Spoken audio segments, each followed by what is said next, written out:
All right. Hello, everybody. Sorry I'm a couple of minutes late tonight. Just had a very busy day, but I'm sure you can understand. So, welcome to session 7, week 4, the final week of my character materials and rendering class, mentorship, workshop, whatever you really want to call it. Um, During this session, I'm going to be talking about principles of lighting for characters. I'm going to be talking about a few different things. As you can see, I have some example stuff up right here that I've used before. Just a couple of examples to show different types of character lighting that we can do. And I'll just run through a basic list of things that I'm planning on talking about over the next roughly 2 hours, maybe a little less. And then after that, I'm going to be jumping into the stream. Before I get to that, though, I just want to let everyone know that as we're approaching the end of this materials and rendering workshop, I am planning the next in this, I guess it's going to be a series of workshops, and the next one will focus on character modeling specifically for games and what that entails, both in terms of high poly and low poly topology. It'll focus mainly on things like face topology, hand topology, along with good ways of modeling clothing. I know that it can be kind of difficult to model things like clothes if you've never done it before, so I'm going to be focusing a lot on that. I'll also be putting a lot of focus on making sure that models are, well, modeled, constructed in a way that lets them be shaded very well, both in terms of how they receive lighting and in terms of how the surfaces react. There's a lot of stuff to go into in that, but I'm not going to bore you with all the details. Just to let you know, that's coming up. I'll be announcing start and end dates for that soon, and it's probably going to be a little bit more project focused than this one is, and it'll probably be starting up in a few weeks. I'll be doing demonstrations twice a week, similarly to how this one is structured, along with private hangout sessions with anybody who signs up, and those will be open to things like, critique, feedback, general group discussion, that type of thing. So if it's something you think you might be interested in, just keep it in mind and keep a lookout on my Twitter and any other places where you might follow me for more information coming soon. So let's talk about lighting. Let's talk about lighting for characters specifically, because character lighting and environment lighting are two very different things that, well, that distinction can kind of get lost depending upon who you talk to, especially if your intention is to light a character as if it's in a scene, or light a character really just for your portfolio. So let's go over the general list of topics that I'm going to talk about tonight, and then actually dive in. So the first thing I want to talk about are the different types of lights and the different types of lighting. Along with that, I'm going to be talking about some general lighting terminology. I'm going to be talking a little bit about image-based lighting and how you can use it. I know I talked about that before when I was talking about specular and diffuse shading, but I'm going to just jump back into it a little bit just to give some examples of where it's useful, where you can use your own image-based lighting, how you might be able to make some very simple image-based lighting. I'm going to talk about colored lighting and where it's appropriate to use it and where it's less appropriate. I'm also going to talk about some very basic lighting setups for characters, including lighting characters for stills, say for your portfolio, and lighting characters for real-time presentation. Probably also for your portfolio in the form of something I might see in, say, Marmoset Viewer or Sketchfab. So let's talk types of lighting. There are two different types of lighting that you will run across in current generation rendering.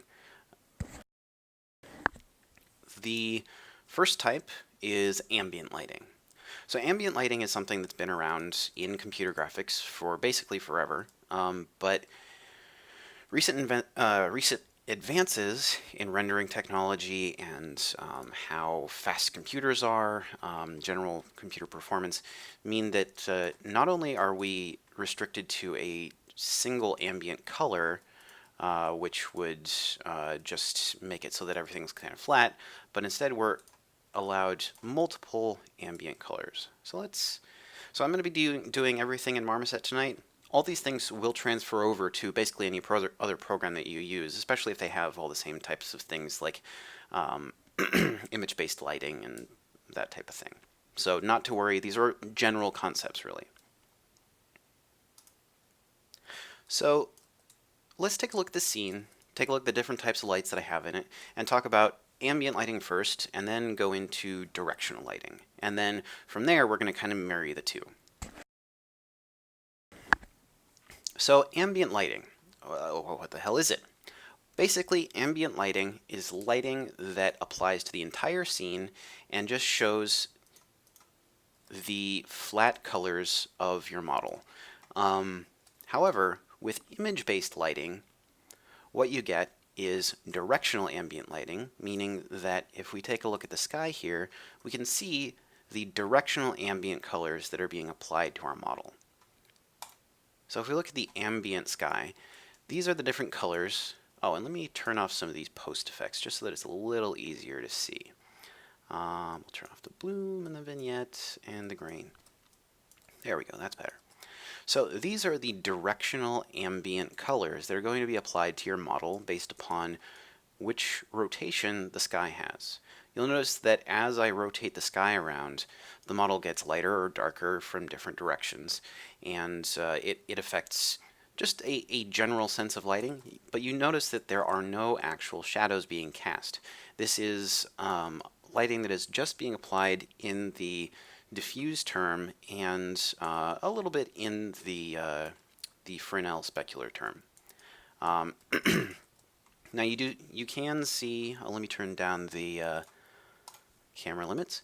You can see that the metal on, say, these belt buckles and the rivets,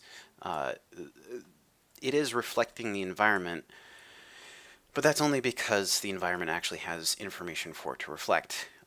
If this was a flat color, say this kind of bluish tan color back here, or bluish gray color back here, all you'd really see on here is just that solid color. But since we're using an environment that actually has trees and sky and that type of thing, the specular term is getting that information in it. So that's ambient lighting. It's non-shadowing, it's largely uniform in most directions, and it basically just lightens up the diffuse channel of your character based on whatever color the ambient light is, meaning that you're able to see the diffuse color, the albedo color, a lot better. So let's talk a little bit about directional lighting now. Directional lighting is something that everybody's familiar with. It's what you get when you have, the sun bright outside. It casts shadows. It has a very distinct source. If I turn on the visible shape for this light, it's very easy to see that, oh, that's the little ball that's coming from. Let me just turn those off. That's the little ball that's coming from. It's coming from over there. And as we rotate it around, oops, let me hook it into the sky so it rotates with the sky. As we turn it around like this, you can see that it's casting shadows. So, ambient light, directional light. Pretty simple. However, there are different types of directional lights that we can use. And there are three basic types of them. There are general directional lights, which are a little bit like the sun in that it's one large overriding light that would be usable or useful for an entire scene, an entire environment, and a slew of models all in one place. And generally with directional lights, you're not going to get things like distance fall off, or if you move this light closer to the model, it's not actually going to affect how that model is being lit. It's just saying from X direction, shoot Y amount of light. And that's all a directional light really does. The next type of light is a spotlight. So if I take this key light, this one central light right here, and I change it from a directional light to a spotlight, let's look at what happens. And actually, let's turn down the sky brightness so it's a lot more obvious. So let's take this, go back to a directional light. So here you can see there is a directional light. It's only coming from a single direction, and oops. Oh my. There we go. Oh my. Whoa. Wow, that's interesting. Some weird rotation going on in this scene, isn't it? What's going on there? Here we go. Not sure what happened there. But yeah, you can see that it's just coming from a single direction, and whereas with a spotlight, let's just move this over here, and you can see that there's the arrow pointing in the direction that it's going. With a spotlight, however, let's change it to a spotlight, the light comes out in the form of a cone. So if we select this, you can see those lines right there trace out the profile of the cone.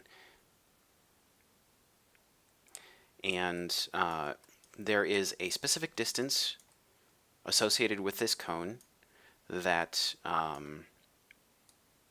which it will fade out, which is based on the inverse square law, usually, depending upon the type of lighting math that your specific render engine uses, which basically means that the farther away you get from it, the dimmer it's going to get, because the light is diffusing outwards. So it's the same amount of light, except spread over a larger area, so it gets a little dimmer. Now, the interesting thing about spotlights is that you can do things with them like you would be able to do in the real world with a small light. You can have them point at a single spot, hence the name. They are a spot of light that you can point at a character. Now, spotlights are very good for very atmospheric lighting, for very moody stuff that might be something you might see in like a film noir movie. The last type of light that we will want to talk about is an omni-light. Now, an omni-light is interesting because it is, as the name would imply, it is omnidirectional, which means that it shoots light in all directions all at once. So omni-lights have some of the same properties as directional lights and spotlights. The key difference is that instead of only shooting light in one direction, as I said before, they shoot light in all directions. However, they're not just that. Omni-lights in many programs, many rendering systems, are actually constructed out of 6 linked spotlights, which fill up a sort of chunk of what would be a cube looking outwards. So let me step back from this for a second, and I can show you an example of what exactly this means using a slightly more conceivable example. I'm just going to load up Modo, and I'm going to do some stuff with a cube that makes it a little easier to understand. So, if we have a light, we can say that the light is at the center of this cube. Now, if it's a spotlight, it's only shooting light in this direction, out of this cube. So if it's coming out, it's going straight out like that. And it might be going out sort of in a cone shape, but in general, it's still just going to be going out in that direction. Now, if you have a spotlight it's pretty cheap because it's only having to calculate the values for this direction and the shadows for this direction. When it calculates shadows, let's take a look above here, it's going to calculate so that it traces outlines according to the lines coming out from the center of the cube. So if we do this, there's the origin of the light.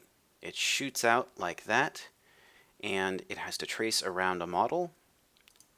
So if we have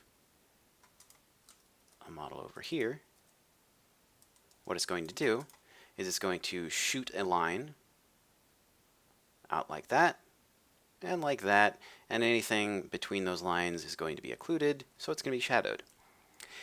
Now an omni-light is different from a spotlight in that it is basically 6 of these, 6 spotlights, all linked together, and thus usually, now there are exceptions depending upon your rendering engine and how exactly it handles lights, but often, and when potentially even in general, omni-lights are basically just 6 spotlights linked together, and those 6 spotlights cover a 360-degree arc from any direction. So here's from the top, here's from the front, side, and thus omni-lights can be a lot more expensive and introduce a lot of rendering artifacts depending upon how the shadow system in your engine works and what type of shadows are actually projected. If it does something like stencil shadows, which basically just looks at the edges of polygons and then draws some more polygons and then blah blah blah blah blah, does some mathy stuff and then applies it on the screen. These can be very expensive because they're shooting essentially polygons in all directions, trying to trace the edges of all models in the scene as far out as they can shoot their light. So when you use omni-lights, you want to be careful with how many you use and how you place them, because even though they might be the most realistic form of lighting if you're trying to simulate something in the real world, like a light bulb or a flame, they are expensive. So that's something important to keep in mind, especially with real-time rendering. If you've been asked to light a character in a real-time engine, and you do it with omni-lights, and there's only one character in the scene, that basically means that you are wasting 5 lights that you could be using elsewhere, with just the one light being pointed towards your character.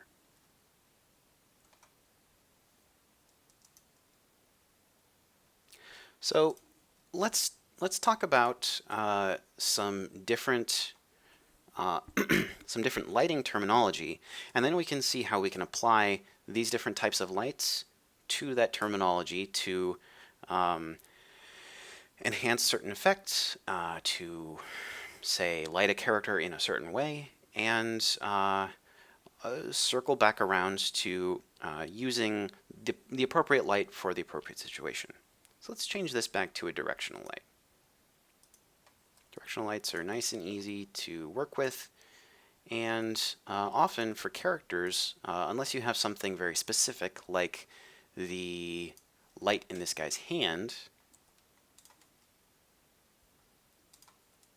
they're really all you're probably going to need in most cases.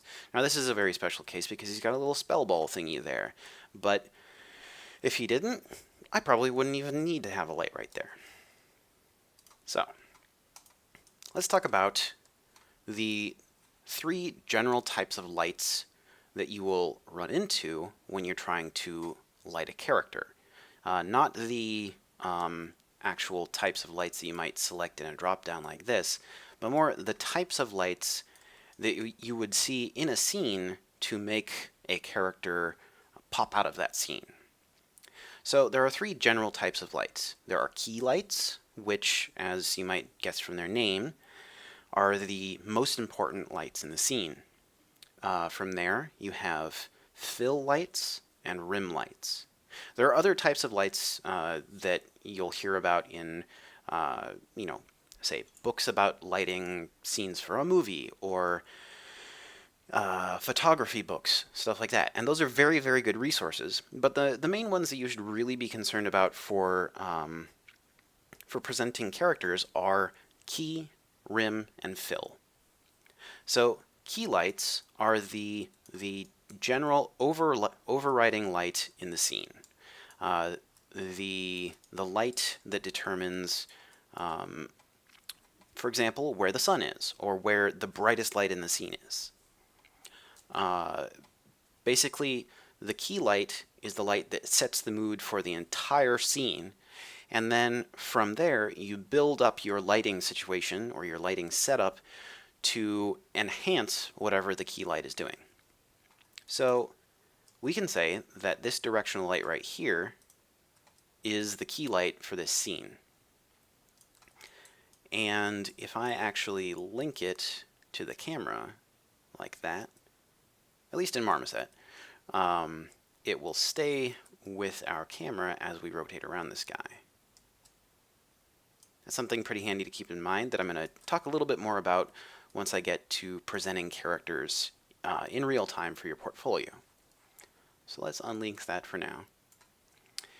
And let's try lighting this guy from, say, a low angle. We can make it look like he's being lit in a very dramatic fashion if we light him from below like this. It looks like he might be on top of a tall building with spotlights pointing up to it, or something along those lines. This is the key light in our scene to give the general sense of what's happening. And from there, we can add fill lights and rim lights. So let's talk about rim lights. Let's hide our key light, and let's do some rim lights. So here's a rim light. Basically what a rim light does is, from the viewpoint of the camera, it adds highlights along one of the edges to enhance how your model is going to pop out of the scene. And it's going to do that by presenting a bit of difference between your character and whatever is behind it. So if I turn the sky on and I change it to this, if I have no rim light, he doesn't really pop out of the scene very much, and he kind of blends in, especially from certain angles, like this one where his hat is kind of blending into those leaves in the background, or maybe over here where maybe his jacket is blending into the reflection of the sky. Now what rim lights do is they counteract that effect by adding light to pop your character out of the scene.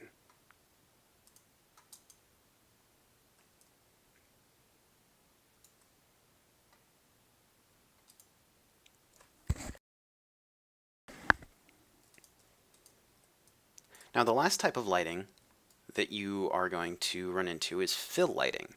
And there are different ways to achieve fill lighting. In general, fill lighting is used when you have very dark areas on a model that you want to brighten up just a little bit so that they're more visible and the lighting seems less harsh. So if I turn on the key light and the rim lights, you'll notice that there are specific areas on the model that are completely black. Now, that might be cool for something where you're going for a lot of drama. However, it doesn't read very well because what you end up getting is this weird patchwork sort of look where you can't tell if this black spot right here or right here is actually the background or just something that's in shadow. So to counteract this, there are two different things that you can do with modern rendering. One is to use ambient light, say ambient directional light, like you see in the sky here, to sort of fill in those dark areas and help pop them out of the background, as well as just lighten up some of the darker stuff. Or you can place a light as a fill light. So when I create a light in here and I have it at an appropriate distance, or if it's just a directional light, and I have it pointed at the character in a position that will let it fill in some of those shadows, what I'm doing is I'm adding some fill light. Now, fill light in general shouldn't be as bright as any of the other lights in your scene, because really all it's doing is filling in the shadows on the model to make things seem a little less harsh.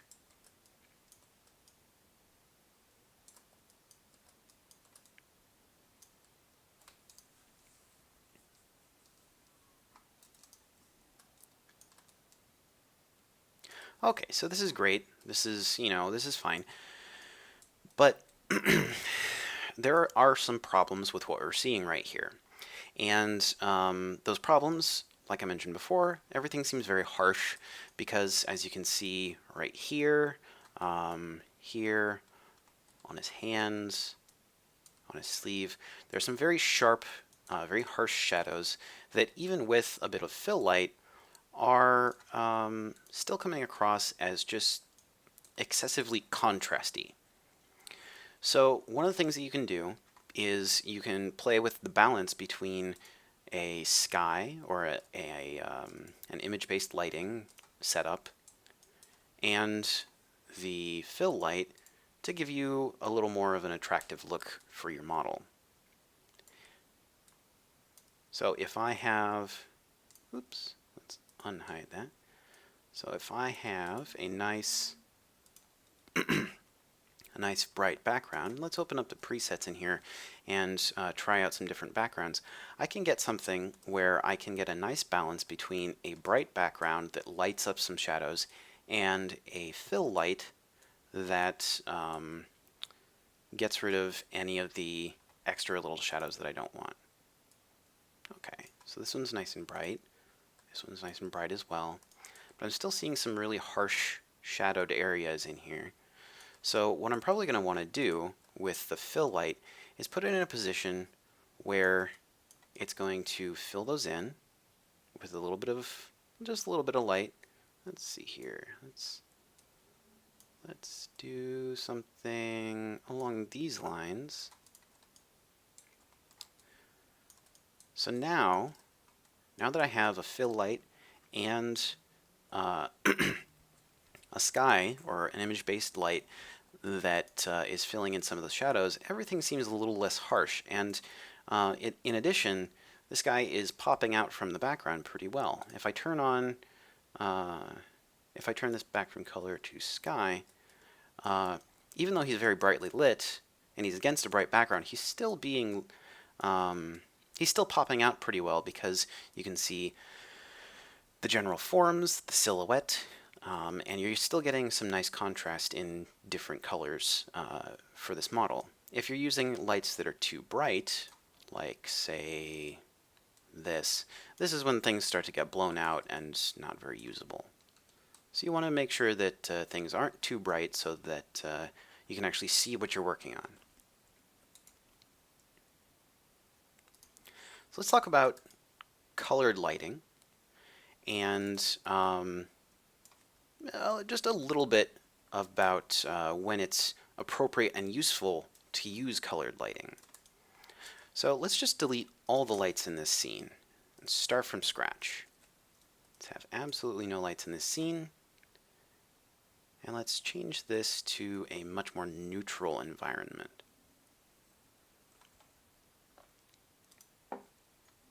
So this one's pretty good. This one's alright. But it has kind of a color cast to it. You can see that he looks a bit orange.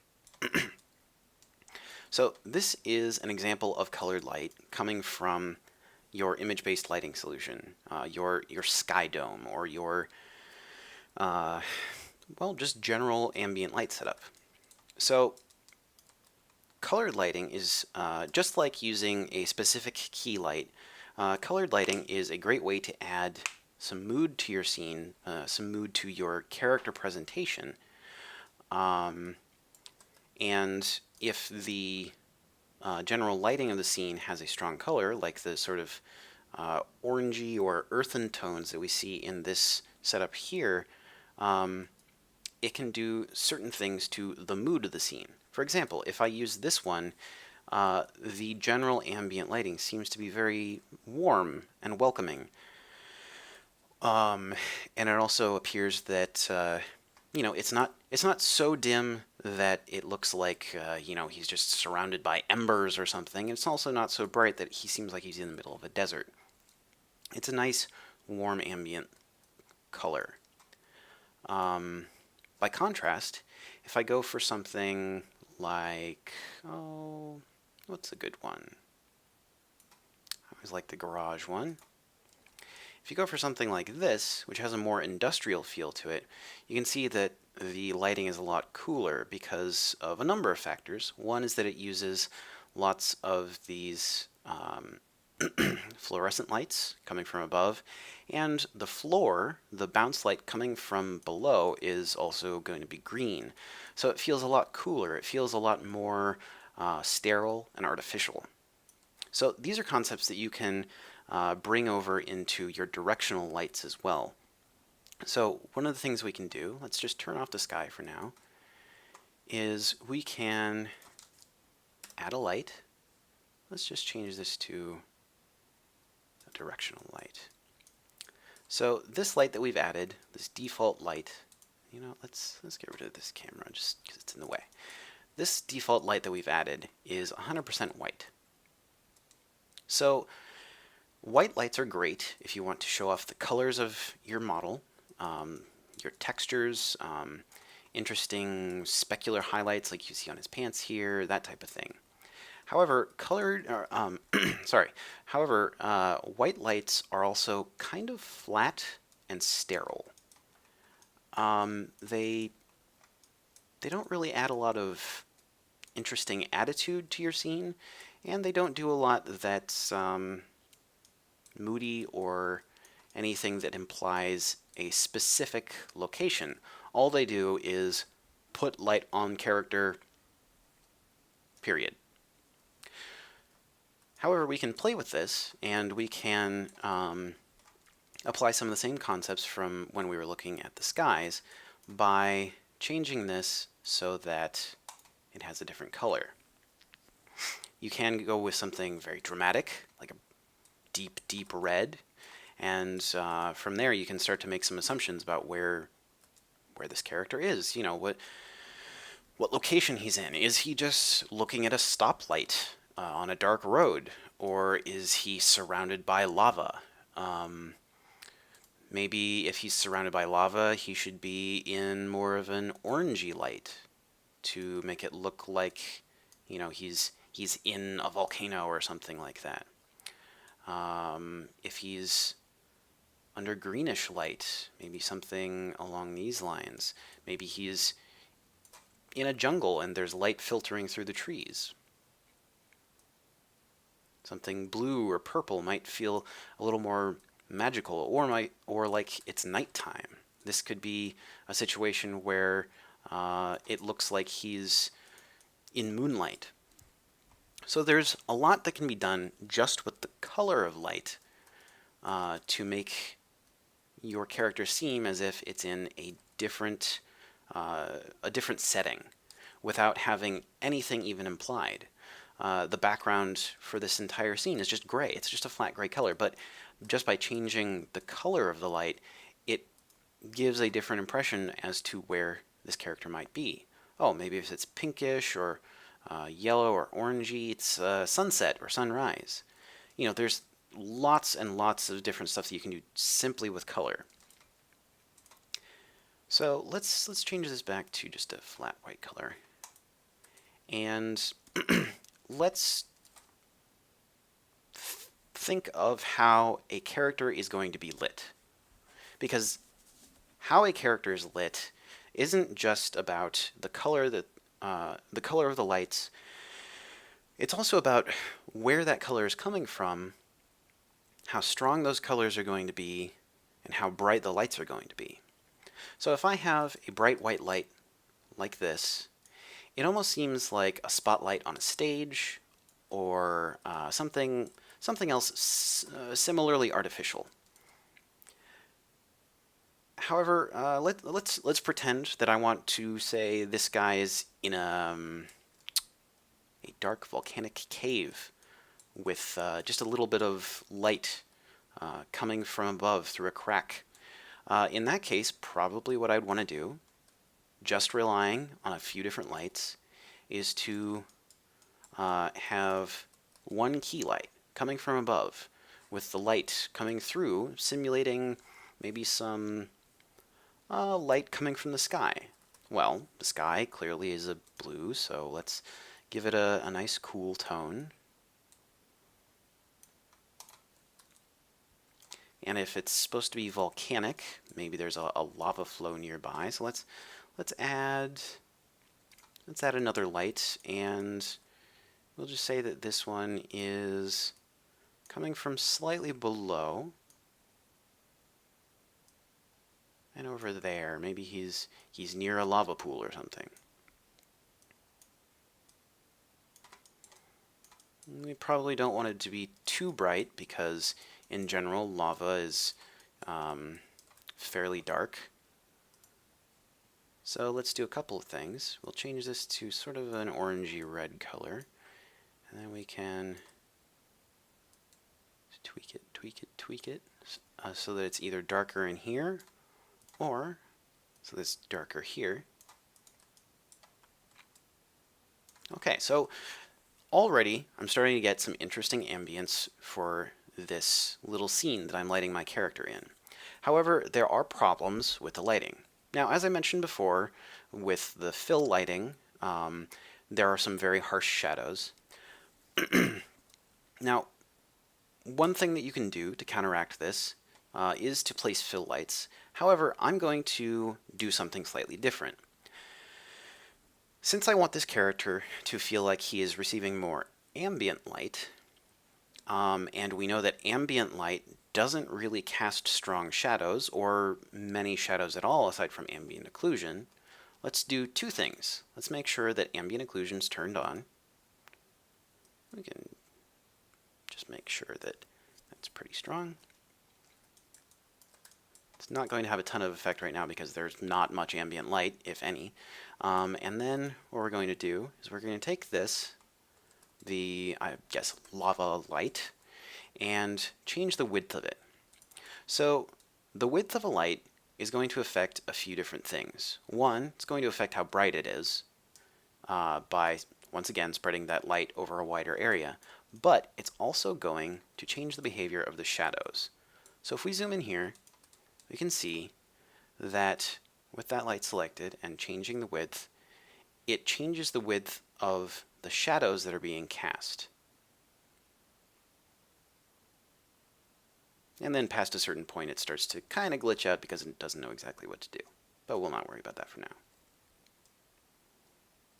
So the reason that this happens, the reason that the shadows get softer when you change the width, is because light is coming from multiple different places on the surface and hitting multiple different places on this surface.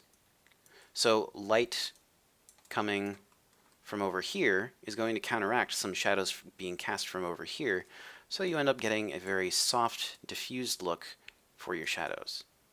Now similarly, I'm going to do the same with above. Make the width much greater.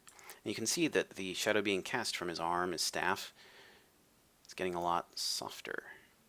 Okay. Great. Now, with the softer shadows, and the fact that these two lights aren't super bright, you can see that it tends to get a much more atmospheric feeling simply by changing how soft things are. However, this isn't really great for lighting a character. This is less than ideal. And let's take a look at another model to give a better example of why this type of lighting is not ideal. So let's go back to our old standby over here. This nice rock and roll dude, Metal Johnny. So Johnny here has some specific things about him that make him a good candidate for generic character lighting. Just lighting that would work in theory for almost any character. Now, specifically, what he has are multiple different types of materials on him, and a large number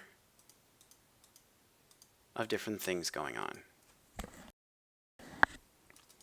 So if we zoom in here, we can see that he has several different materials in a small area. He's got some wood, he's got metal, he's got leather and plastic and skin. He's got this kind of car paint stuff. And when you have multiple surfaces on the same character, and let's just turn off these lights for now and turn this to, well, let's just get a different lighter preset. Here we go. So when you have multiple different surfaces on a character, you generally want to have much more neutral lighting than something like this, because unless you're going for a very specific setting for the character, one of the things that you're going to run into is that presenting characters requires them to be viewable from many different angles. Additionally, having lighting that works from many different angles also makes it so that the different surfaces should define themselves pretty well from basically any angle.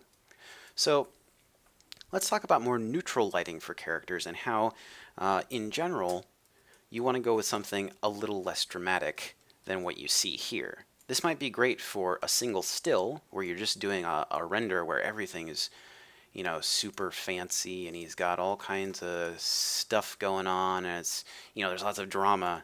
But for a scene where you just want to present a character, this is where we want to get much more neutral lighting. So so we've got a nice, fairly neutral environment here. This is the same one that I had last time. And let's build some lighting based on this this backdrop and a few other backdrops to show how we can take the same character, light him for different environments, and make sure that all the surfaces look good in those different environments. And this will sort of give us some reference for how we can light basically any character for basically any environment, as long as his materials are working well.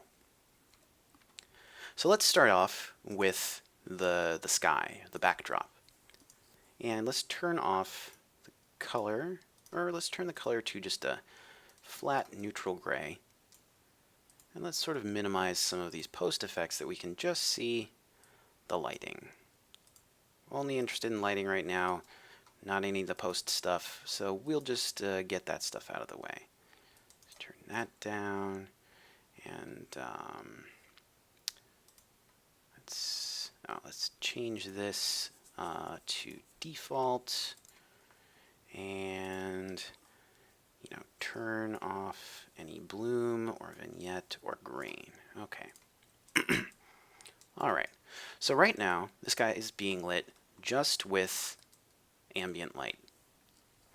Now there is some stuff going on like screen space reflections. That's okay. But let's make sure that global illumination is turned off so this goes a little faster.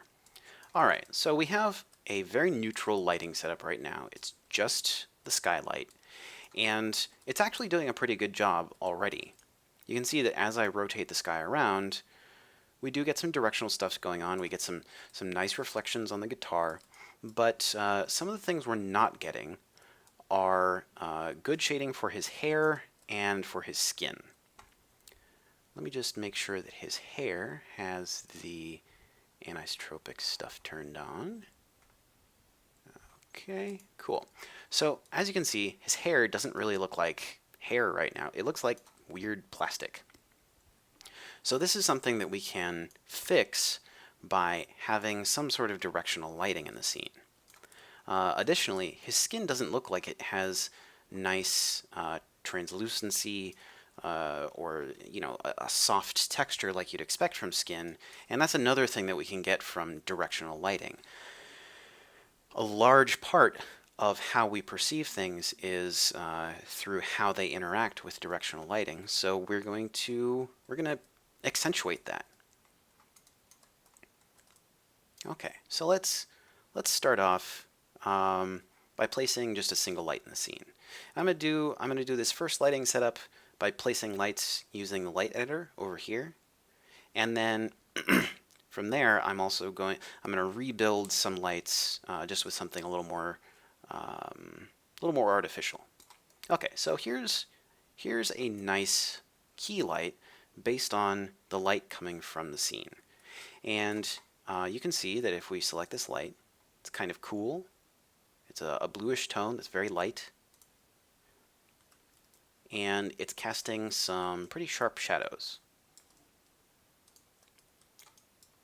So if we zoom in to his face, you can see that we start to get a little bit of subsurface scattering stuff around the shadow terminators. However, there's some pretty janky stuff going on with the shadows. They're pretty chunky and gross looking. So let's adjust some of the settings for this light. Let's give it just a little bit of width. Not too much, just enough to soften out some of the shadows. There we go. That's good. And you notice that as we soften the shadows, the subsurface scattering, after a certain point, starts to get in line for us. Okay, so let's bump this up to, say, 0.8. That's good. So that's giving us some nice, fairly soft shadows in this area. They're not super crisp like they were before, so you can see right there on his leg. They're a little softer. That's nice. That's good. So there is going to be our key light. That's going to be probably the brightest light in our scene, and it's going to establish the mood. Now, I could change this by simply changing, as I said before, the color or brightness. So if I change the hue, it's going to change the general lighting environment, but we'll just stick with what came from the sky. Now let's put some other lights to accentuate his form with some rim light and maybe fill in some shadow areas.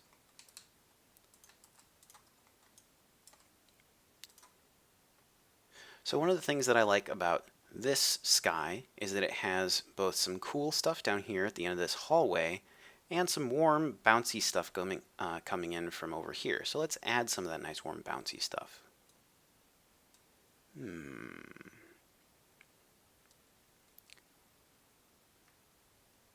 So that warm color right there adds a nice contrast to the comparatively cool key light. So if we look here, there's the key light with its nice cool color. And here's the other light with a much, much warmer color. You'll also notice that the key light, I chose an area that was bright in that sky for a reason. You can see that it's set to an automatic value of 2.078, whereas the area where it's just getting a bunch of bounce light over here is only about half as bright.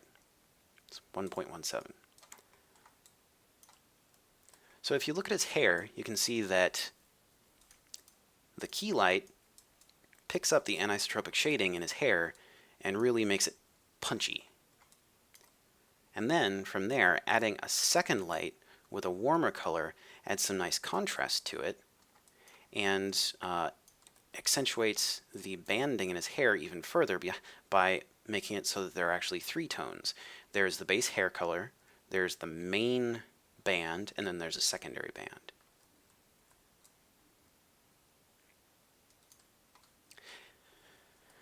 So let's up the width on that a bit as well, because we are getting some very sharp shadows in places like this. So let's just make that a little bit wider. Let's crank it up. There we go.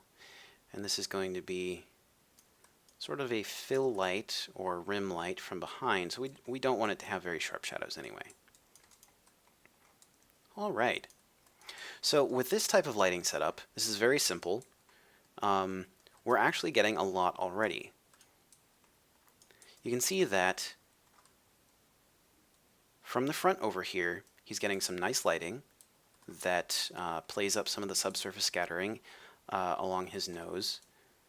And he's getting some lighting from behind that makes him pop out of his background, and he gets a little bit of rim lighting.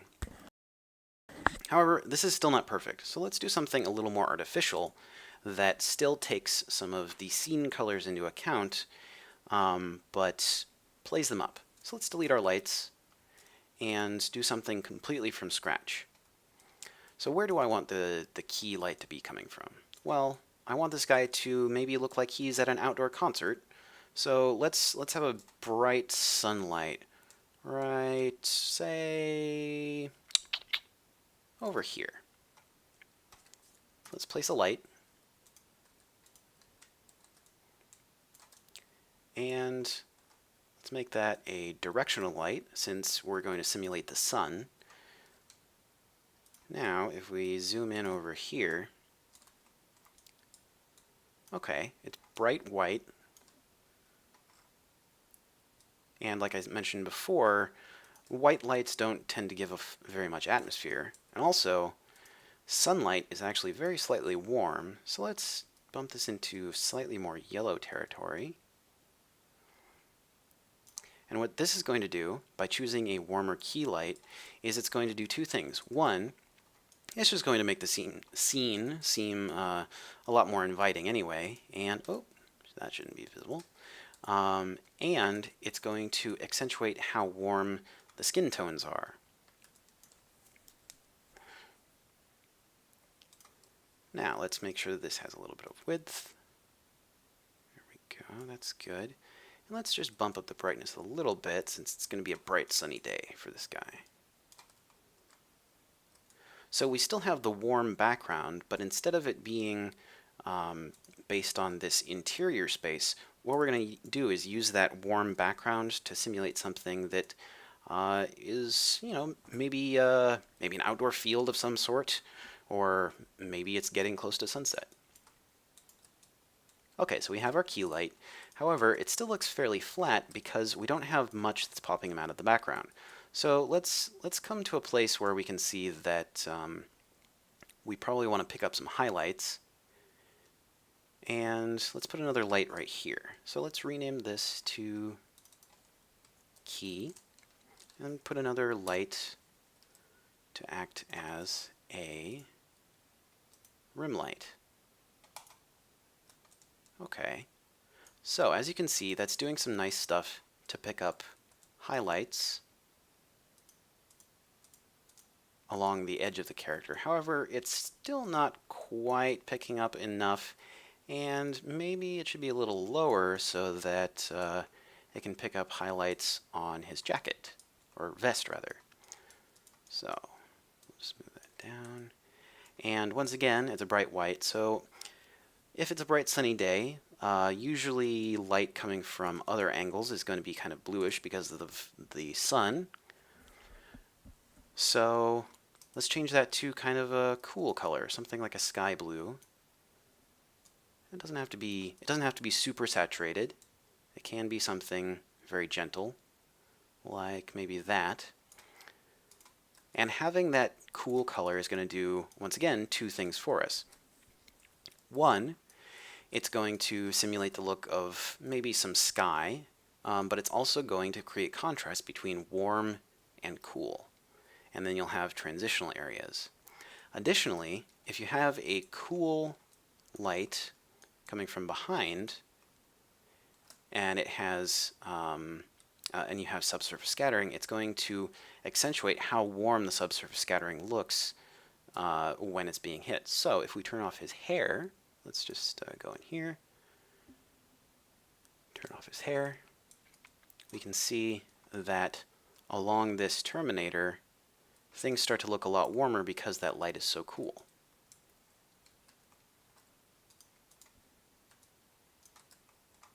Okay, so this is starting to look good. However, it still lacks, it kind of lacks punch. So let's add another fill light, or let's add a fill light. We'll call this one rim. And let's add a fill light maybe over here to lighten up some of these shadows.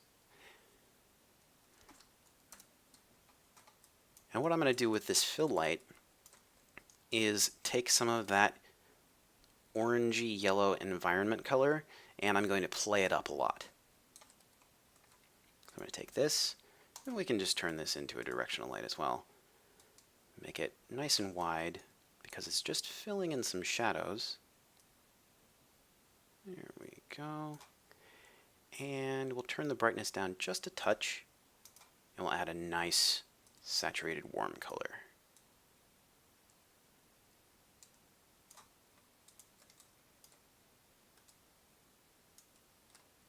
Now there's other stuff you can do with, say, post effects, like playing with exposure and stuff like that, but I'm going to talk more about that in the next session.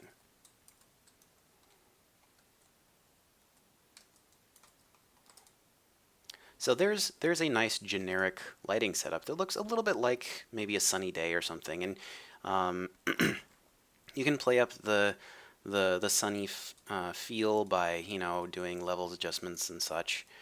But let's look at a lighting setup that's very common and talk about why that lighting setup, which is extremely common, is not exactly ideal for presenting characters.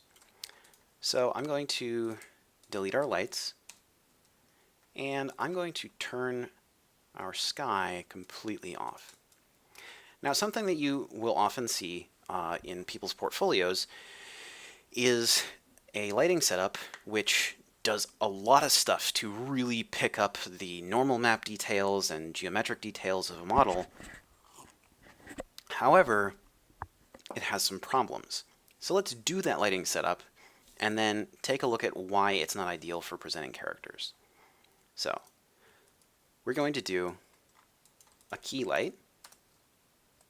It's going to be nice and bright, and we'll give it a little bit of moody color, something like this. There we go. Okay, so there's our key light, and then what you'll often see, is almost in direct opposition to wherever that key light is, there's going to be a rim light. Let's change both of these to directional just so that it's a little easier to work with them. What you often see is, oh, that got a little bit too bright. There we go. Another rim light right over there to really crank up how well details like this wood pop out. And what it'll have is something to kind of be in contrast to that warm color that we chose. So they're going to go with maybe a bright blue. And if you crank up the brightness, you start to see that from those glancing angles, it really picks up a lot of detail. You can see the highlights along here and the stuff being picked up by his bracelets. Some really interesting lighting behavior right here.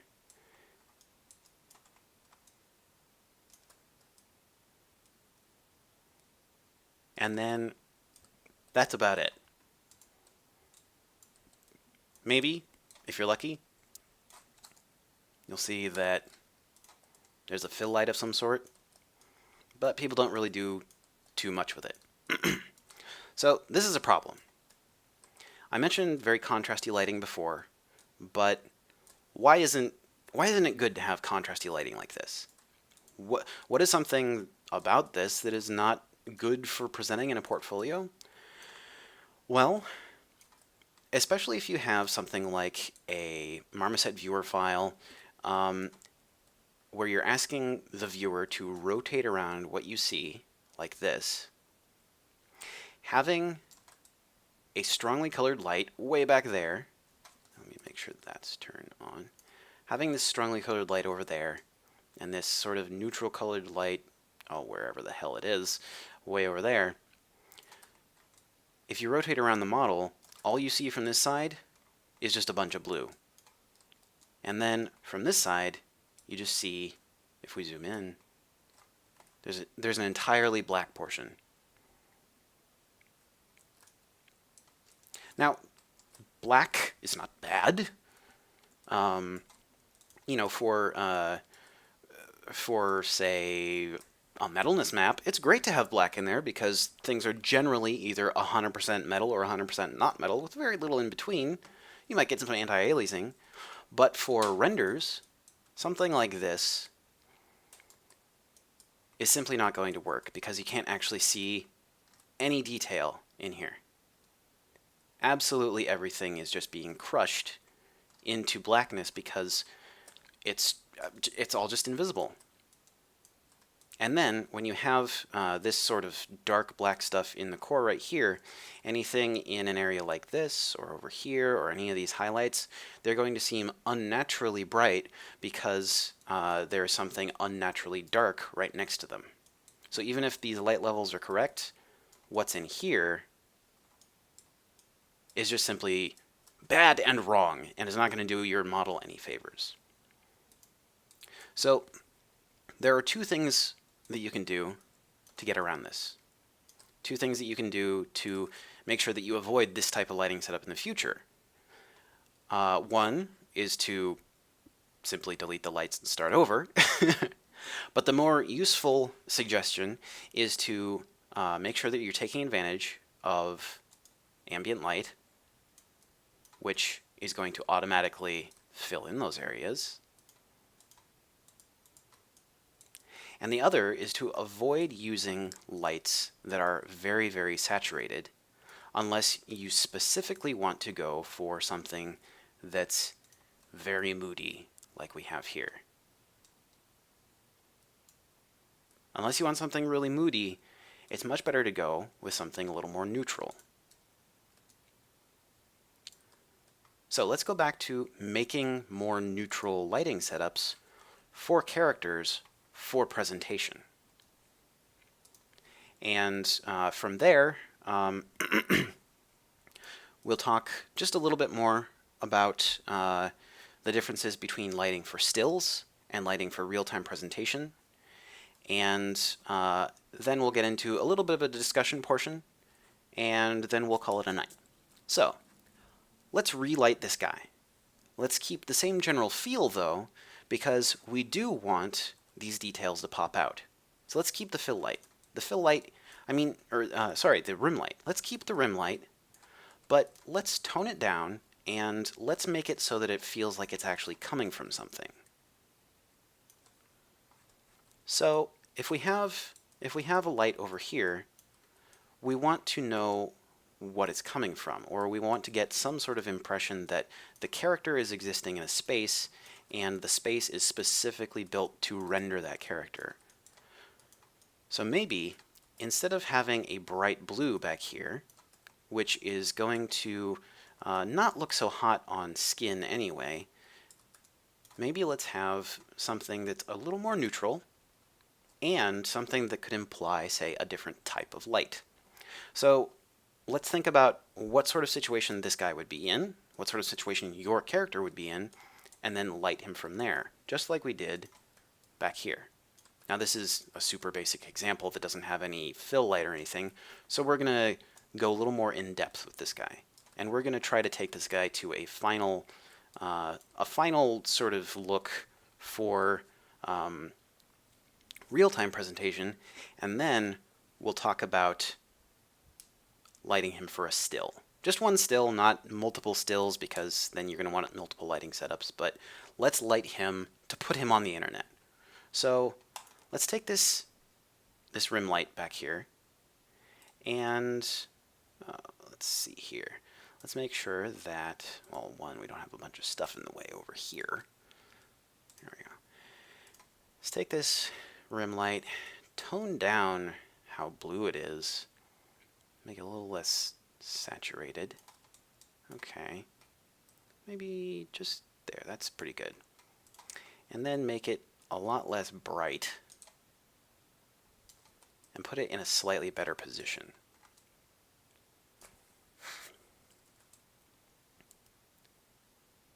So, what's a better position for this rim light? Well, if, say, we want our character to be seen generally from this angle, then we probably want to have lighting along this edge that makes him pop out of the background. So let's turn off the other lights to get a better handle on where we're getting light from this rim light. So it's a pretty good position now, but there are some areas where I want to pick up a little more lighting. So let's try rotating like this.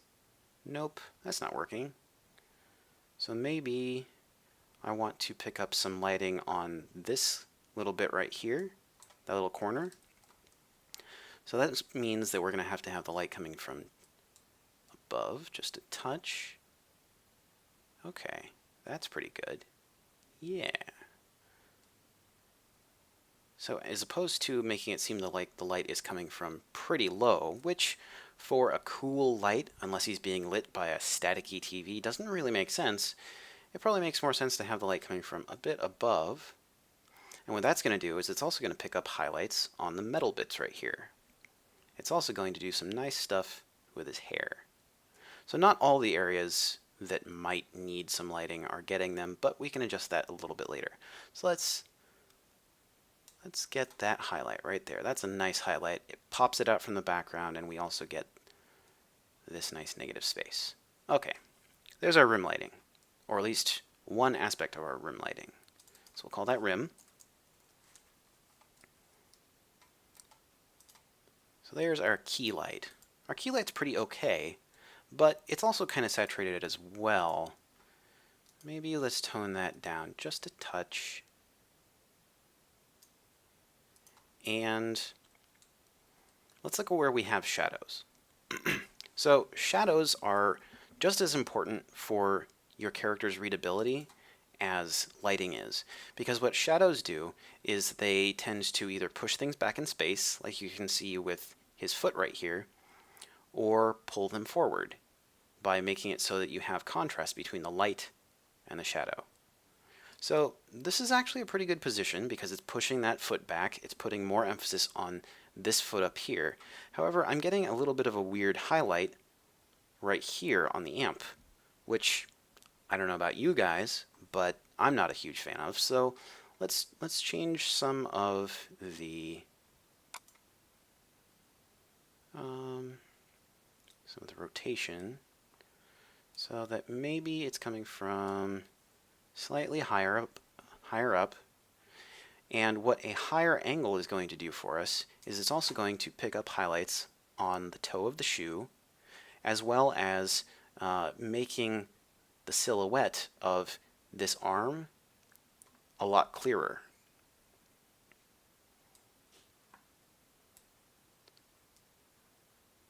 Because you start to get contrast between shadow and highlight.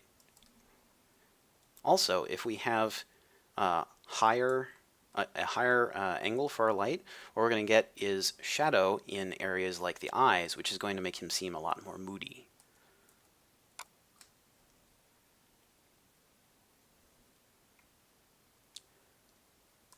So now that we have some decent positioning for our shadows, let's change some of these angles a little more. Let's rotate it around a little bit, because I like the idea of this foot being pushed back. That's better. So we'll rotate it around the y-axis. Perfect. Let's get some width in the shadows to soften things up. And probably go back to the rim and soften up those shadows as well. Make sure that we have some good shadow stuff turned on. Okay, there we go. Cool. So this is what we have for the bones of our lighting setup. And this is really pretty solid already. It has the same sort of feel as the lighting setups that I mentioned before, but everything's a little more toned down, and a lot more care has been taken to position shadows and highlights so that they do things like push things back in space, make things pop forward, and make the silhouette read a lot better.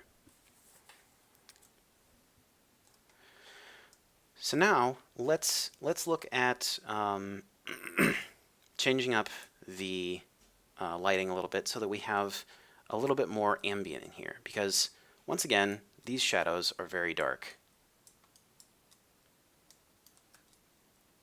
So one thing that we can do to change that is obviously add a fill light back in there, like I mentioned before. However, let's play with the sky first, just to see what we can get just from some nice ambient light. We have an environment right now that has some cool light coming from behind, which probably looks like you know, a little bit of bounce light from the sky and something that looks kind of like the sun. So let's go for something that could work as a sunny scene. Let's do something. How about this one? Late day field. Is that okay? It's a little bright. Maybe this one. And that one's a little dim. We want to get something that's going to fill in some of these deep blacks with something that's just going to make it a little more readable.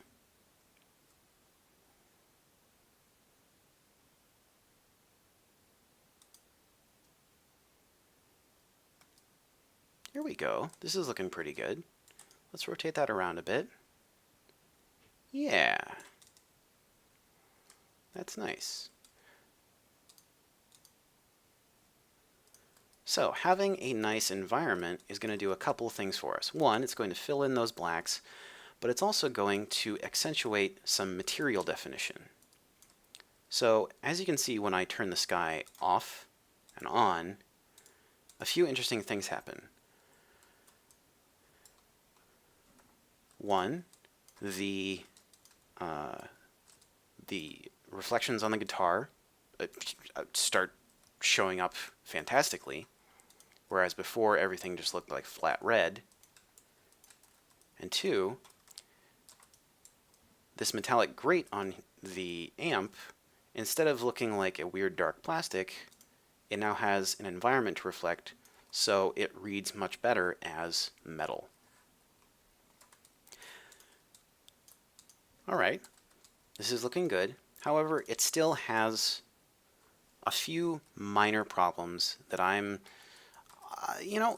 not satisfied putting this online yet, because I want people to be able to see every angle of it, even with fixed lighting, and take a look at all the details from every angle. Specifically, I'm not happy with how his face is being lit. So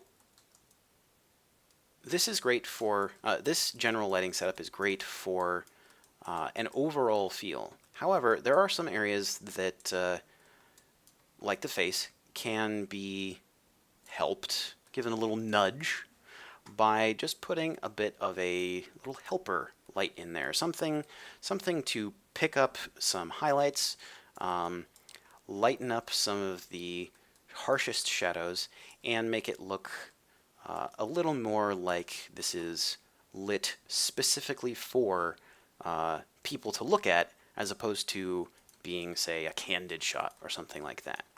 And this is where things like spotlights, omni-lights, and just general targeted lighting come in a lot more. So when you're lighting faces, there are a few things to keep in mind.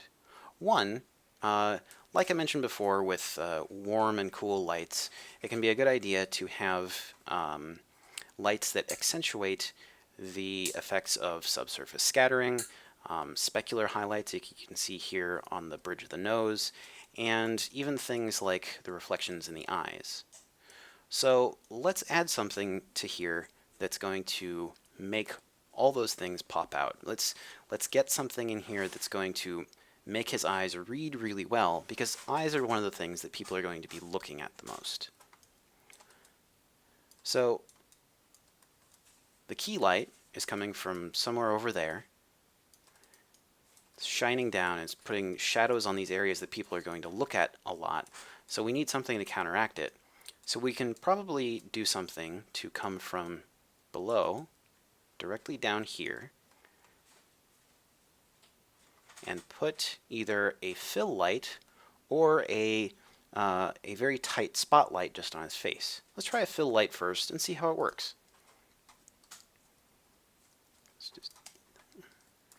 All right. So there is a generic white fill light. Let's change that just to a directional light and see how it works. Let's see if we like it.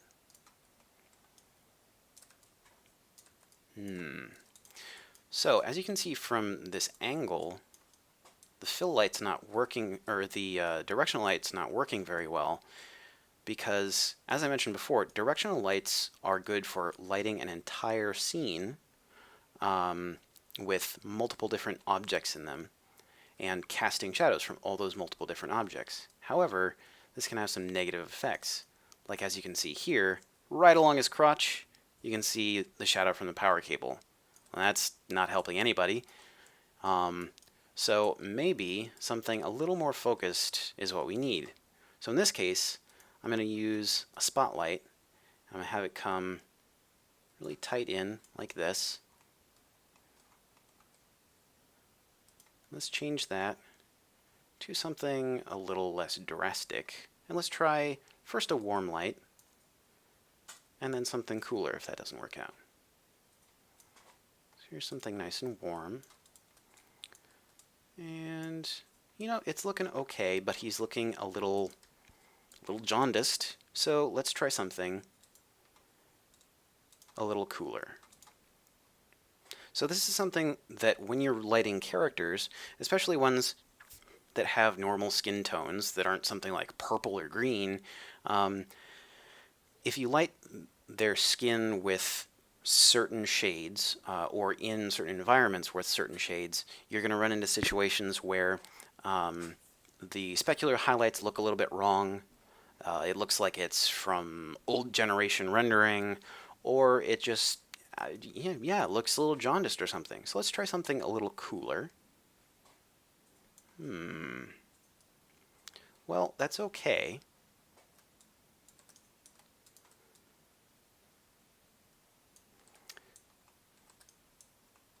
There are a few problems, though. So the first problem is that it just looks like he has weird greenish blue light on his face. However, there are some good things. For example, you can see in his eye, right here, there's a nice bright highlight coming through. That's pretty cool. We like highlights on eyes because it gives them a sense of depth. It makes them seem more alive. And clearly, I mean, light is usually going to be coming from above since a lot of light comes from the sun, so usually it works better to have highlights on the upper part of the eye as opposed to the lower part. So this light down here just isn't working. So let's try something different. Let's go up a little bit and do something from a slightly different angle. Okay, we've got a nice highlight in his eye. That's pretty good. It's kind of coming out in both from this angle. It's not great, but there are some things we can do. For one, we can change the width. And what that's going to do is it's going to give us a wider highlight. And if we zoom out again, you'll notice that as we change the width, the way that the shadows behave is going to become a lot more attractive because it gets softer, and we're going to notice that certain highlights on the skin get smoother. Now, once again, this is kind of imperfect because now it's looking like he's a little bit sickly and pale. So maybe let's try toning down the blue in here just a touch. And maybe we can take the key light, tone it down a little, and then adjust the brightness of this so that we can get better specular highlights. Now this is something that will require a bit of tweaking and playing around with, but once you get it right, you start to see that you get nice specular highlights on areas that you didn't before. So by adding one specific light just to pick out highlights or soften some shadows in an area that's being very harshly shadowed, we can actually get some interesting effects like nice highlights on the bridge of the nose, highlights in the eyes, which I can accentuate here by brightening up the light, although that's way too much. And we can just generally make it feel like the skin is a lot more alive, because having those specular highlights next to dark areas and saturated subsurface scattering areas is going to accentuate all those things. All those things are going to play off each other to give you better material definition and make it so that everything feels a lot more natural. Now, in addition to lighting his face a little bit better, now there's still some stuff that I might want to do with color grading, but we'll get to that next session. In addition to having this light on his face that softens the shadows, it's also doing something interesting from behind. Now, as you can see, the light coming from the front, both from the key light and probably a little bit from the light that's picking up some stuff on his face, is coming through the backs of his ears and really accentuating the subsurface scattering effect. Let's turn that off. Yeah, there you go. You can see that in addition to that, there's also, just from certain angles, these little highlights getting picked up on his hair, which leads to better readability overall.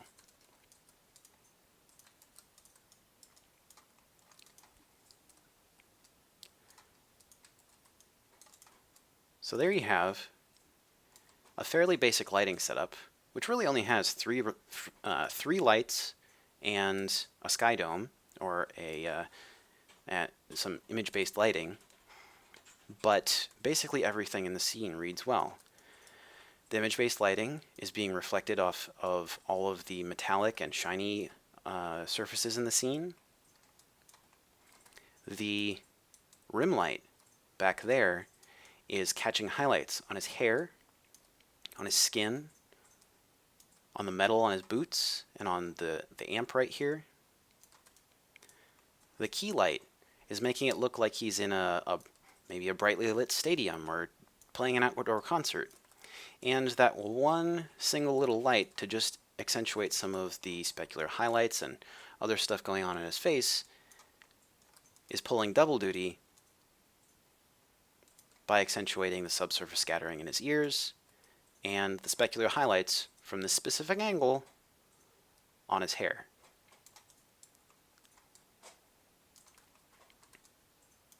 Now let's talk about lighting stuff for a still. Let's talk about lighting this character for a still image. Now, lighting for stills is very different from lighting for real-time presentation for a number of reasons. One, lighting for stills means that if, say, you have a specific camera angle that you want, you can light specifically so that the light is always perfect only for that camera angle. Now, this is something you'll run into for photography, certain stuff in movies, but really basically all it's good for us as character artists is giving us a nicely presented character for, say, a splash screen or an image for our portfolio. Now, the concepts for lighting a character for still are basically the same as lighting for a real-time presentation. The only real difference is that instead of having to worry about, say, areas like this, where there are really deep shadows, we're really only worried about what is on the screen as opposed to what somebody might see if they're rotating around it. So once again, when you're lighting your character, let's just light, say, from this angle. There are a couple of things you want to keep in mind. One, you want to have a very consistent way of seeing your character from the same angle all the time. So if you're lighting something in Marmoset for a render, and it's just a still render, then one thing you'll want to do is introduce a second camera into your scene so that you can rotate around, move your camera, add lights in different positions, and then move back to the original view. So that way what you can do is you can manage where things like specular highlights go. So let's do that with this right here. I'm going to duplicate my camera. I'm going to look through that one. I'm going to start adding some lights. So let's add another key light. Let's call it key 2. And that key light, I think I want it to be coming from down below. I want this to be a really moody sort of image. So I'm going to change this to a directional light. And since I'm not going to be seeing anything aside from what's here, I'm going to get rid of all the stuff outside of here so that it doesn't cast weird shadows or anything else along those lines. I just want to be able to see his face.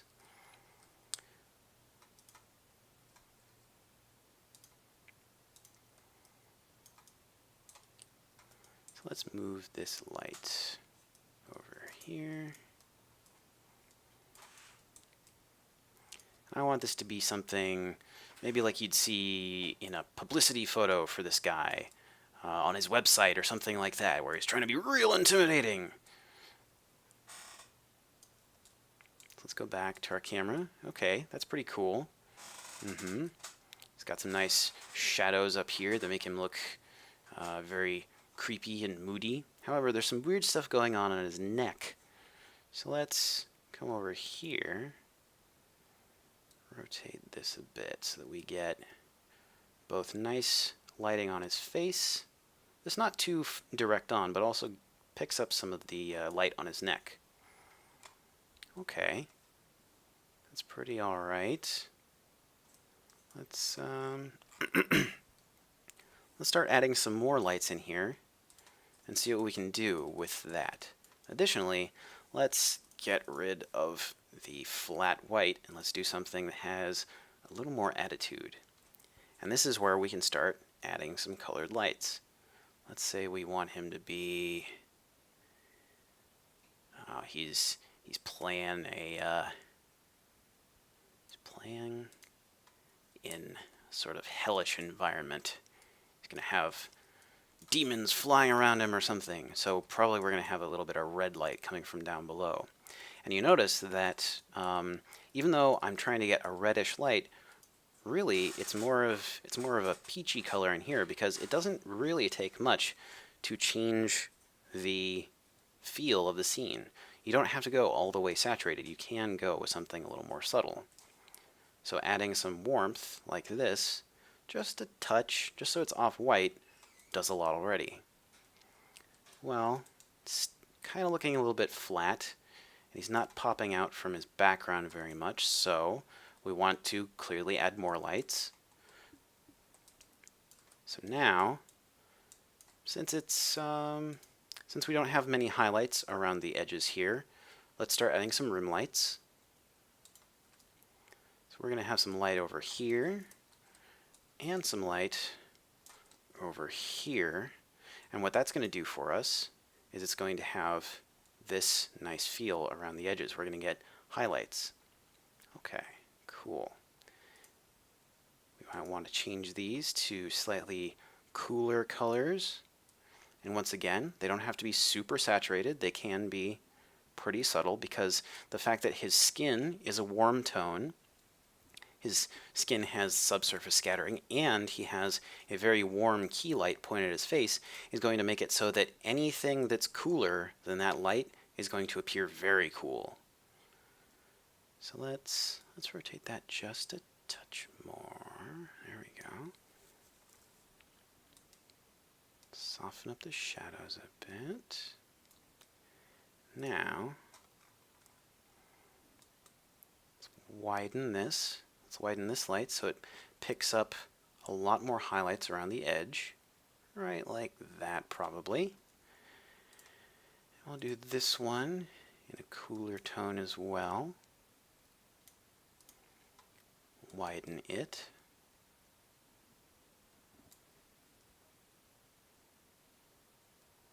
And maybe we can change the angle of this just a touch. That's pretty good. Now there's something else. There's something that's kind of missing from here, and that's that his eyes and his face in general looks a little bit flat.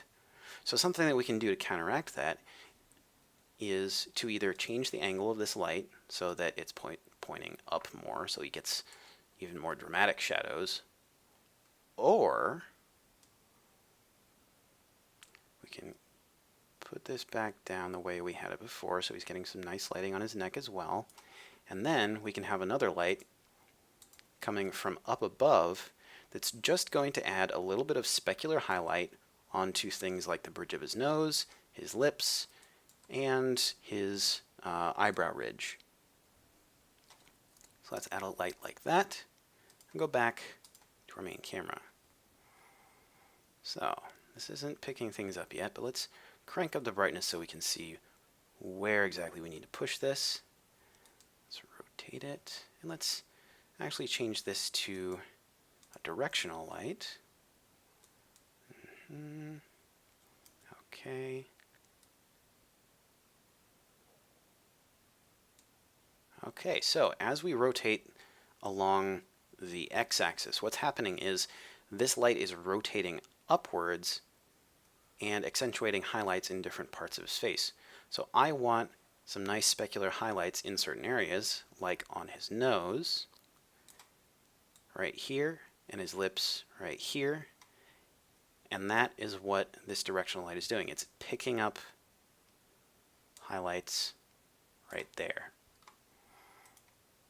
Now we can change that to a cool tone to contrast with the warmth on his face, and this might actually be a case where we want it to be very saturated to really accentuate the warmer light coming from below,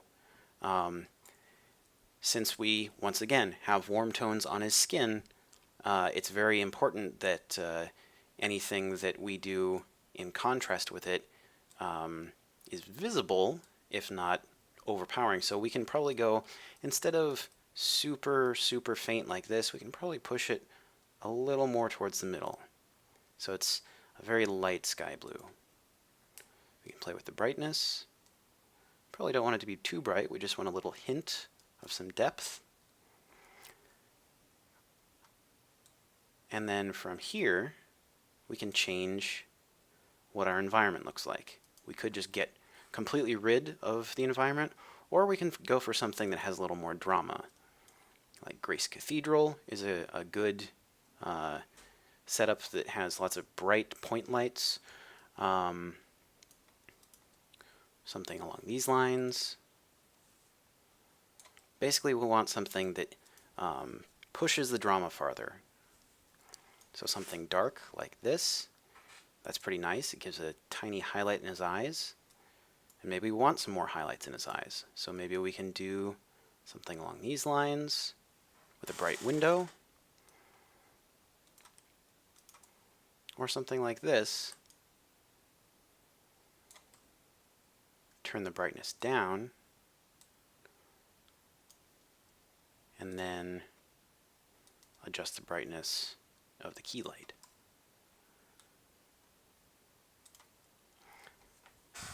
So this is a pretty good start. Once again, just like the previous lighting setup, I don't have any post effects applied to this. And post effects are going to be a big contributor to the final look. So I'll do a little bit of work with post effects. I'm not really going to explain what I'm doing right now because I'm going to spend a big chunk of time at the next session talking about post effects. But let's just add some post effects to crank up the highlights and shadows and add a little bit more drama. And then for next session, I'll actually explain a little bit more about what each of the post effects does, and I will get in depth about how each one affects the image and how you can use each one of them in addition to lights with both real-time presentation and with stills, like you see here, to achieve some really nice final effects. So I'm just going to come here to my main camera. I'm going to do a few things. I'm going to turn those off and those. Let's add, okay, so I'm going to change the field of view a little bit. Make it so that it's really tight on his face, like this. Here we go. Add some depth of field, and I'm going to have it right on his eyes. Crank it up.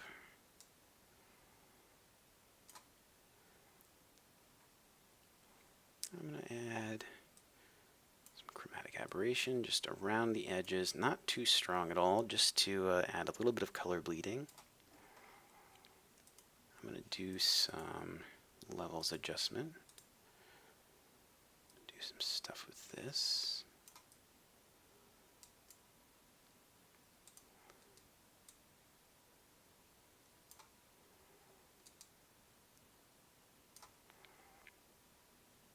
Turn up the bloom a little.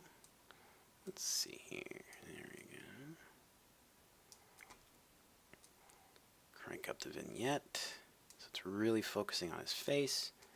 Add some film grain just so that it feels a little more like a photo.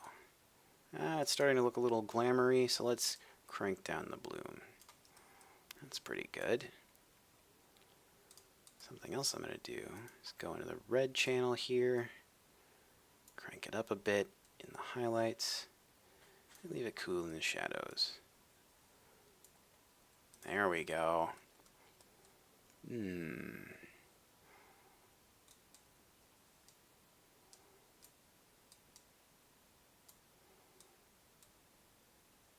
Nice. There's a little bit of wiggle room. But there we go. All right, so once again, I'm ending just a little bit early. There is a bit of time for questions before I get to the private chat session with the program members. But if you have any questions about, lighting characters, lighting for real-time presentation, lighting for, stills or anything like that, I'm happy to answer them over the next 5 to 10 minutes. And once again, this is the last week of this 4-week-long materials and rendering program, and starting in a few weeks, I haven't nailed down an exact date yet, but I'll have more information later on. I'm going to be doing another series of presentations and lectures on character modeling specifically for games. It's going to focus a lot on how to make sure that your models shade well and make sure that it's easy to do things like retopology and UVs. So I'm going to be focusing a lot on that. I'm also going to be focusing on creating hair, modeling hair, and a little bit on making textures for hair, but mostly the modeling steps involved. So yeah, make sure to tune in for that once it comes around. I'll be announcing that in a few weeks. So yeah, if you have any questions, I'm more than happy to answer anything for a few more minutes here. And from here, we just have one more of these public streams. It's going to be about post effects and final rendering for a scene like this. You notice that I used a lot of the post effects options in Toolbag here. I'm going to be going in depth into what each one of these things does for you and how you can use them. I'm also going to be talking about different things like local reflections, ambient occlusion, global illumination, that type of thing. And each each of these things is going to be part of the discussion for next time. So if that sounds like something interesting for you, please, come watch, come, uh, you know, take a look at what I'm doing. And if you have any questions, I'll be answering some for then as well. So yeah, I'd be happy to answer anything over the next, say, 5 or 10 minutes if you have anything. So yeah, I'm just looking at the Twitch chat right now.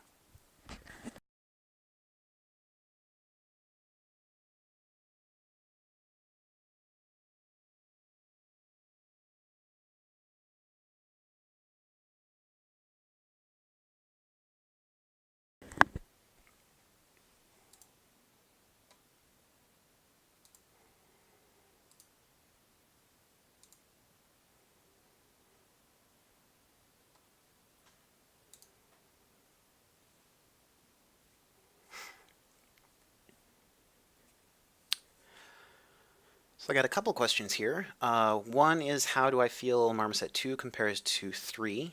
And is it worth upgrading? I would say yes, it is definitely worth upgrading. They've introduced some really good new features, including some absolutely fantastic baking tools that let you bake things like normal maps, ambient occlusion, ID maps if you want to import stuff into Substance. There's also global illumination, which lets you get more realistic bounce light for scenes. They've done some just general quality of life upgrades to how scene setup is used.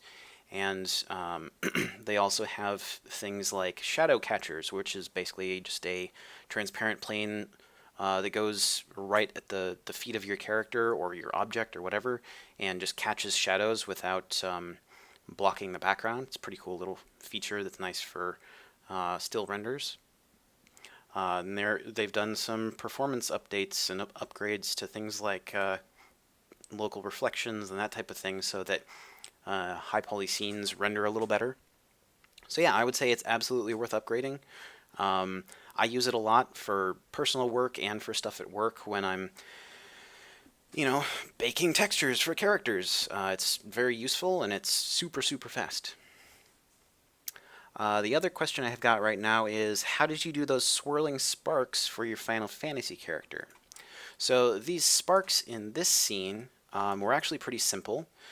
Here, I can just apply a generic material to them and turn on the wireframe.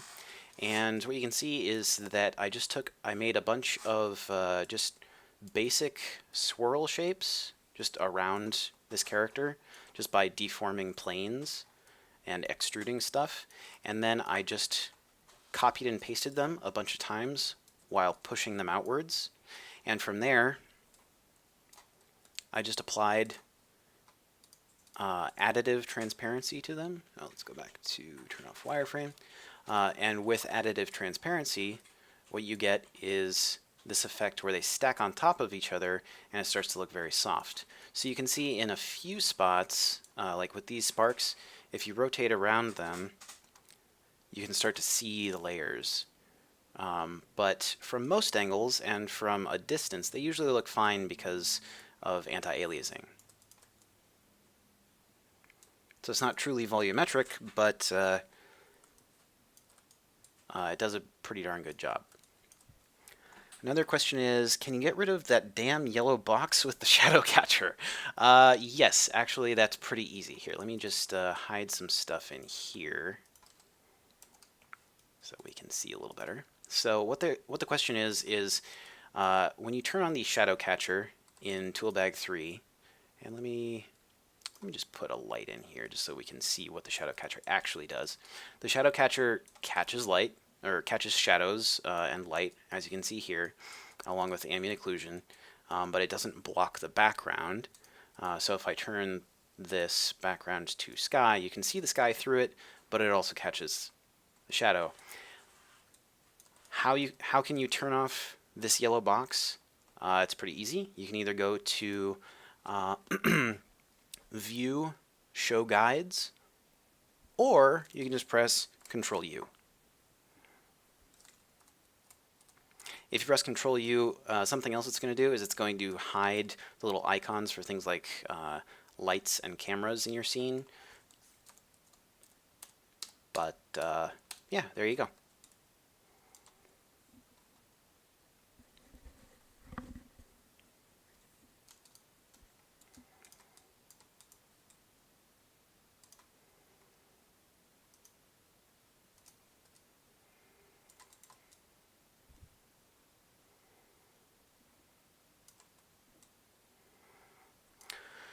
Alrighty, if there are no more questions, I'm going to be shutting down the stream in just a couple of seconds here and going to the private chat session with the program members. So let me know if you have any more questions in the Twitch chat, and I'll try to get to them. If not, then I will see you on Thursday, same time, 7 p.m. Pacific Standard Time. I'll be going for roughly 2 hours, hour and a half, 2 hours, and I'll be talking about rendering characters and using post effects like, well, anything you'd see in the camera settings here, and things like local reflections, ambient occlusion, that type of thing.